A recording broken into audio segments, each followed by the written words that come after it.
Hello. This is Fred, your agronomist and a farmer, and I'm in my usual office doing the usual thing, that is farming, and at the same time I'm in class. At the moment, I know that the watermelons are not very visible. From this angle of the camera, they are not very visible, but you can see how they are coming out. They are coming out very well, vegetating very well. Even some have started showing the flowers. And at this stage, you need to take care of few things. At vegetative stage, that is a very critical stage when it comes to watermelon farming, because this is where you're supposed now to be very cautious in everything that you do. The first question you're supposed to take is watering. And this has been a big question: how often you're supposed to water, all how much water the watermelon needs. This is a stage that you need a lot of watering. Make sure your soil is always moist. If you cannot form a ball from the section where the plant is, know that your soil is dry. Make sure your soil is well moist. Make sure your soil is well watered, because you don't know when the plant will be in need of water. So make the water available for the plant, because even if you do the nutrition, you do the fertilizer and everything without enough water, that means there will be a very poor uptake of fertilizer, because water is a medium now of exchange between the soil and the plant. So it's very important. So the fertilizer or the nutrient cannot move without water. So you have to make sure you water well. Even if you use the most expensive fertilizer without water, you'll be doing nothing. So water your crop well. So we'll touch a little bit about nutrition. Then in our next class, we'll talk about pests and disease.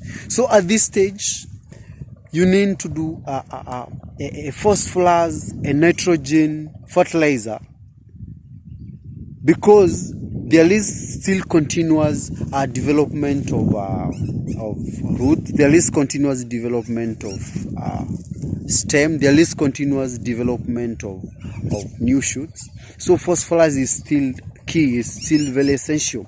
So a product with nitrogen and a product with phosphorus is good. An example of that product is 2323. But if you're sure, like I'm sure of mine, the crop is well managed, or you've already applied that, you need now to come up with a calcium-based fertilizer.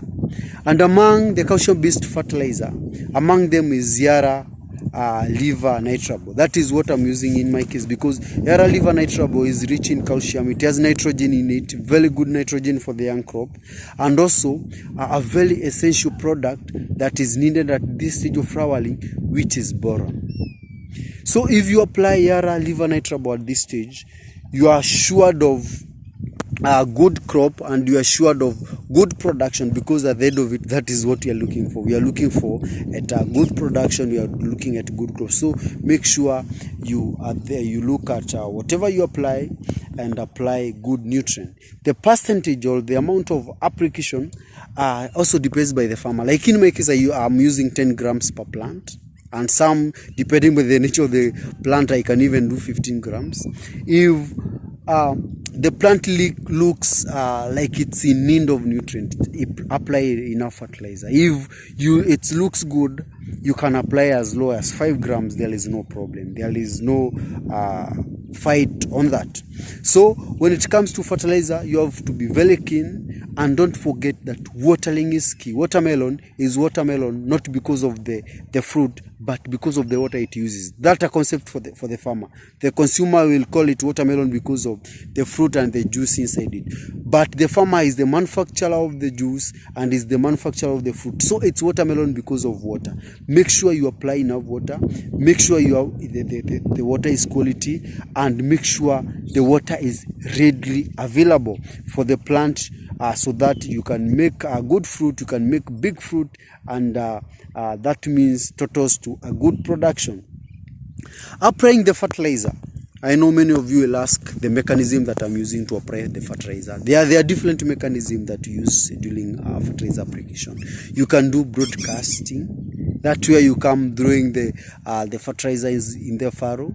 Then after that, you cover the fertilizer. You can also do the down placement. That where you go placing the fertilizer on each and every stem of the plant. That is what I'm currently using, because my large size cannot allow the third method that I'm going to mention, which is just making sure you use a panga and place the fertilizer to each and every stem of the plant. It's an expensive method, but it's one of the best method. After all those methods, you choose, as a farmer, choose which method favors you and which method is good for you, that will give you a good fertilizer or a good nutrient in the soil. From that, don't forget, any day you are doing the fertilizer, you water your crop, and you water them well. Make sure they are watered well. Remember, some of these fertilizers are nitrogen, they have high nitrogen, and the nitrogenous fertilizer, we in scientific name we usually say they're hygroscopic, meaning they have a capability or a capacity of sucking water. That's why in most cases, most nitrogenous fertilizer, they have a nylon cover in that covers them to prevent them from sucking water or from getting water from the environment. So if you don't apply enough water, you'll be killing the plant, because the fertilizer will be taking water from the plant. That leads to death of the crop and drying of the plant. So make sure you water your crop very well. Make sure you give your crop enough water.